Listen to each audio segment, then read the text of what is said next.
मॉन्ट वापस आ जाता है, जहाँ रास्ते में वो देखता है कि एक छोटी बच्ची कार के सामने खड़ी है। दरअसल इनकी कार खराब हो चुकी है। इस बच्ची का नाम जैकी है, जो कि अपनी मॉम के साथ है। उसकी मॉम को ड्रिंक करने की आदत है, इसीलिए वो नशे में होती है। जैक इनकी गाड़ी ठीक कर देता है, जिसके बाद इन दोनों की दोस्ती हो जाती है। जैकी देखती है कि जैक का जो आर्मी टैग है वो बहुत सुंदर है। जैक उसे अपना आर्मी टैग दे देता है, जिसके बाद जैकी की मॉम गाड़ी लेकर यहाँ से निकल जाती है। अब जैक लगातार आगे पैदल चलता रहता है, तभी एक आदमी उसे लिफ्ट देता है। जैक उसकी गाड़ी में बैठ जाता है। कुछ ही देर बाद पुलिस की गाड़ी इनकी गाड़ी को रोक लेती है। जिस आदमी ने जैक को लिफ्ट दी थी वो पुलिस को देखकर गन निकाल लेता है। पुलिस और उसके बीच में फायरिंग होती है और ठीक इसी वक्त जैक बेहोश हो जाता है। इसके बाद जैक को कोर्ट में जज के सामने पेश किया जाता है, क्योंकि उसे आज गवाही देनी है। पर वो एमनीजिया का शिकार है, जिसमें इंसान बातों को भूल जाता है, इसीलिए उसे कुछ याद नहीं होता। और अब जैक को कोर्ट मेंटल असाइलम में भेज देती है, जहाँ पर डॉक्टर उसे दवाइयों से ठीक करने की कोशिश करते हैं। लेकिन जैक की हालत पहले से भी ज्यादा खराब हो जाती है। और अब जो यहाँ पर डॉक्टर होते हैं वो जैक को नीचे बेसमेंट में ले जाते हैं। उसे दवा दी जाती है, जिसके बाद उसे एक जैकेट पहनाया जाता है जिसमें बहुत सारे सेंसर हैं। और अब जैक को एक ड्रॉअर के अंदर बंद कर दिया जाता है। दरअसल जो डॉक्टर हैं वो इस तरह के पेशेंट्स को ठीक करने के लिए एक नए इलाज को इजाद करने की कोशिश कर रहे हैं, जो कि पूरी तरह से अनऑथराइज्ड है। वो जैक को इस एक्सपेरिमेंट के लिए एक दवा देते हैं, जिसके बाद उसे एक जैकेट पहनाई जाती है जिससे कि वो हिल नहीं सकता। और अब उसे मॉर्चरी में एक ड्रॉअर के अंदर डाल दिया जाता है, जिसके अंदर डेड बॉडीज को डाला जाता है। जैक अंदर बहुत ज्यादा डर जाता है। उसके दिमाग में अजीब अजीब से ख्याल आने लगते हैं, लेकिन उसे अपने पास्ट के बारे में, अपनी बीमारी की वजह से बहुत कम बातें याद हैं, इसीलिए अलग अलग तरह के थॉट्स उसके दिमाग में आ रहे होते हैं। कुछ देर के बाद जैक को बाहर निकाला जाता है, जिसके बाद उसका दिमाग पूरी तरह से शांत हो जाता है। यहाँ पर और भी बहुत सारे पेशेंट्स हैं। और अब अगले दिन एक बार फिर से जैक के ऊपर यही एक्सपेरिमेंट किया जाता है। जब उसे बांध कर ड्रॉअर के अंदर डाला जाता है तो उसके दिमाग में बहुत सारे थॉट्स आते हैं, लेकिन वो सिर्फ एक ही थॉट पर कंसंट्रेट करता है, जो कि जैकी का होता है, जिसे उसने अपना टैग दिया था। और तभी अगले पल वो देखता है कि वो उस ड्रॉअर से निकलकर किसी और जगह पहुंच गया। दरअसल वो सड़क के किनारे खड़ा होता है। यहीं सामने एक डाइनर होता है। वहां से एक लड़की आती है। वो देखती है कि जैक बहुत बुरी तरह से ठंड से कांप रहा है। उसे जैक पर दया आ जाती है, इसीलिए वो उसे लिफ्ट देती है और अपने घर ले आती है। घर आने के बाद जैक को पता चलता है कि इस लड़की का नाम जैकी है। उसके घर में उसे अपना वो टैग भी मिलता है जो उसने बचपन में जैकी को दिया था। और वो समझ जाता है कि ये वही छोटी लड़की है जिसकी कार ठीक करने में उसने मदद की थी और अपना टैग उसे दिया था। पर अब ये लड़की बहुत बड़ी हो चुकी है, जो बात जैक को बिल्कुल समझ नहीं आती। वो जैकी से पूछता है कि ये कौन सा साल है।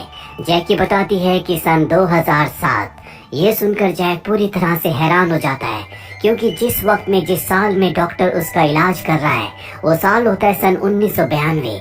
यानी कि वो डॉक्टर के इलाज की वजह से 15 साल आगे फ्यूचर में टाइम ट्रेवल कर चुका है। जैक और भी बातें जानना चाहता है, इसीलिए जैकी से पूछता है कि तुम्हारी मॉम कहाँ है। वो बताती है कि मेरी मॉम बहुत ज्यादा ड्रिंक किया करती थी, इसीलिए कुछ साल पहले उनकी गाड़ी का एक्सीडेंट हो गया, जिसमें उनकी मृत्यु हो गई।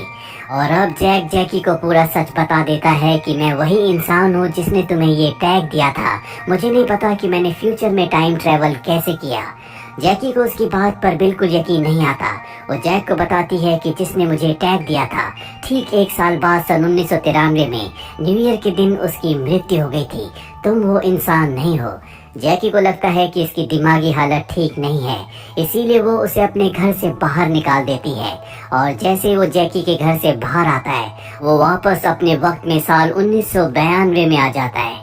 और अब जैक को वहाँ से बाहर निकाला जाता है। इस एक्सपेरिमेंट की वजह से वो पूरी तरह से शांत हो गया है। वो पहले से ज्यादा कमजोर महसूस करता है। जैक यहाँ से भागने की कोशिश भी करता है, लेकिन उसे फीमेल डॉक्टर पकड़ लेती है। और अब यहाँ पर वो दूसरे पेशेंट से बात करता है जिसका नाम रूडी है, जिसके ऊपर पहले एक्सपेरिमेंट किए गए थे। रूडी उसे बताता है कि जब मेरे ऊपर एक्सपेरिमेंट किए जाते थे तो मैं भी टाइम ट्रैवल किया करता था, और जब मैंने इस बारे में डॉक्टर को बताया तो उन्हें लगा कि मेरी दिमागी हालत पहले से ज्यादा खराब हो रही है, इसीलिए उन्होंने मेरे ऊपर इन एक्सपेरिमेंट्स को रोक दिया। अगर तुम अपने फ्यूचर के बारे में जानना चाहते हो तो तुम्हें किसी को कुछ नहीं बताना। जैक अपने फ्यूचर के बारे में जानता है क्योंकि आज से 6 दिन बाद न्यू ईयर है, सन 1993, जिस दिन वो मारा जाएगा, और अब वो किसी भी तरह से अपनी मृत्यु को टालना चाहता है, इसीलिए वो किसी को कुछ नहीं बताता। अगले दिन एक बार फिर से जैक को उसी ड्रॉअर के अंदर डाला जाता है। वो उसी डाइनर के सामने पहुंच जाता है जहां पर जैकी जॉब करती है।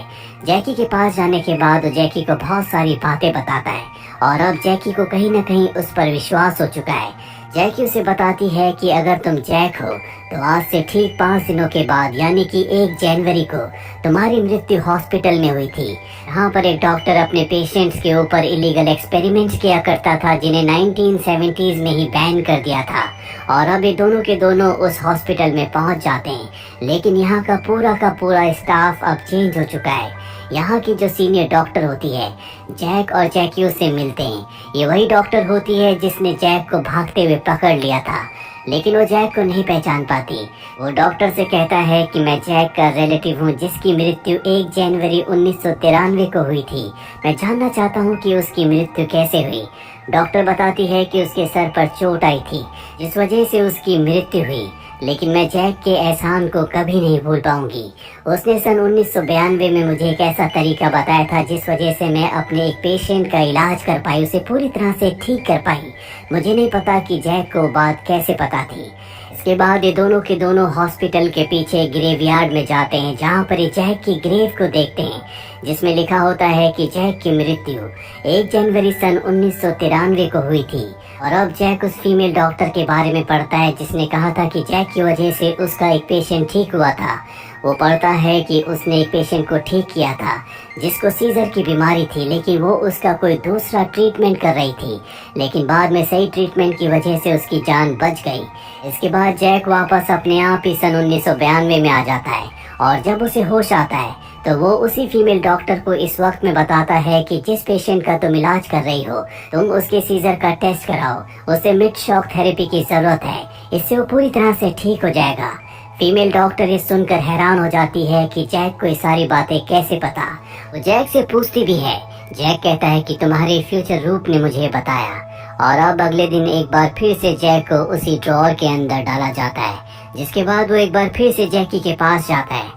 आज इन दोनों ने उस मेल डॉक्टर का एड्रेस निकाल लिया है जो कि जैक के ऊपर एक्सपेरिमेंट कर रहा था।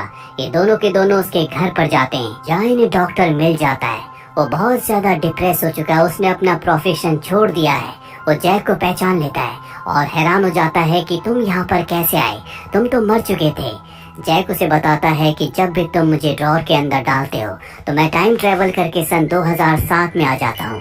डॉक्टर कहता है कि तभी शायद तुम्हें उन सभी पेशेंट्स के नाम के बारे में पता था जिनके ऊपर मैं एक्सपेरिमेंट्स कर रहा था। उन नामों के बारे में, उन पेशेंट्स के बारे में मुझे और बहुत खास लोगों को पता था। उन सब की मेरी वजह से मृत्यु हो गई और इस गिल्ट से मैं आज तक बाहर नहीं निकल पाया। जैक कहता है कि तुमने मुझे अब बता दिया है और यही बात मैं सन 1992 में जाकर तुम्हें बताऊंगा क्योंकि तुमने मुझे अभी बताया है। जैक पूछता है कि मेरी मृत्यु कैसे हुई थी। दरअसल वो अपनी मृत्यु को टालना चाहता है। डॉक्टर से कहता है कि तुम्हारे सर पर चोट आई थी, वो चोट कैसे आई मुझे कुछ नहीं पता। और इसके बाद जैक एक बार फिर से ट्रांसपोर्ट होकर सन 1992 में वापस आ जाता है। उसके सामने डॉक्टर होता है। जैक डॉक्टर को बहुत उल्टा सीधा कहता है और उसे उन सभी पेशेंट्स के नाम बताता है जिनके ऊपर डॉक्टर एक्सपेरिमेंट्स कर रहा है। वो कहता है कि तुम्हारी वजह से इन सब की मृत्यु हो जाएगी और इस गिल्ट से तुम कभी बाहर नहीं निकल पाओगे। डॉक्टर ये सारी बातें सुनकर हैरान हो जाता है क्योंकि कहीं न कहीं उसके दिल में डर होता है कि अगर एक्सपेरिमेंट सही ना हुए तो सब मारे जा सकते हैं। अगले दिन जैक के पास वो फीमेल डॉक्टर आती है जो उसे बताती है कि तुम्हारी वजह से मैं अपने पेशेंट का अब सही इलाज कर रही हूँ जिस वजह से वो इम्प्रूव हो रहा है। मुझे नहीं पता कि ये बात तुम्हें कैसे पता चली। जैक अब किसी भी कीमत पर यह जानना चाहता है कि 1 जनवरी सन 1993 को उसकी मृत्यु कैसे हुई थी ताकि वो अपनी मृत्यु को टाल सके। लेकिन इससे पहले वो जैकी की जिंदगी में जो भी चीजें, जो भी इवेंट खराब हुए थे उन सब को ठीक करना चाहता है। इसीलिए वो जैकी की मॉम के लिए एक लेटर लिखता है और फीमेल डॉक्टर की इजाज़त से वो कुछ वक्त के लिए असाइलम से हॉस्पिटल से बाहर जाता है। वो सीधा जैकी के घर जाता है। इस साल 1992 होता है। जैकी इस वक्त छोटी है। जैकी उसे पहचान लेती है कि वही इंसान है जिसने उसे अपना टैग दिया था। इसके बाद वो जैकी की मॉम से मिलता है और उन्हें वो लेटर देता है जो उसने जैकी की मॉम के लिए लिखा है। वो कहता है कि इसमें ऐसी बहुत सारी बातें हैं जो भविष्य में घटने वाली हैं। मैं कौन हूँ, क्या हूँ, इस बारे में मैं तुम्हें ज्यादा नहीं बता सकता। बस तुम इस लेटर को पढ़ लेना। और इसके बाद वो जैकी को गुड बाय कहकर वहाँ से निकल जाता है।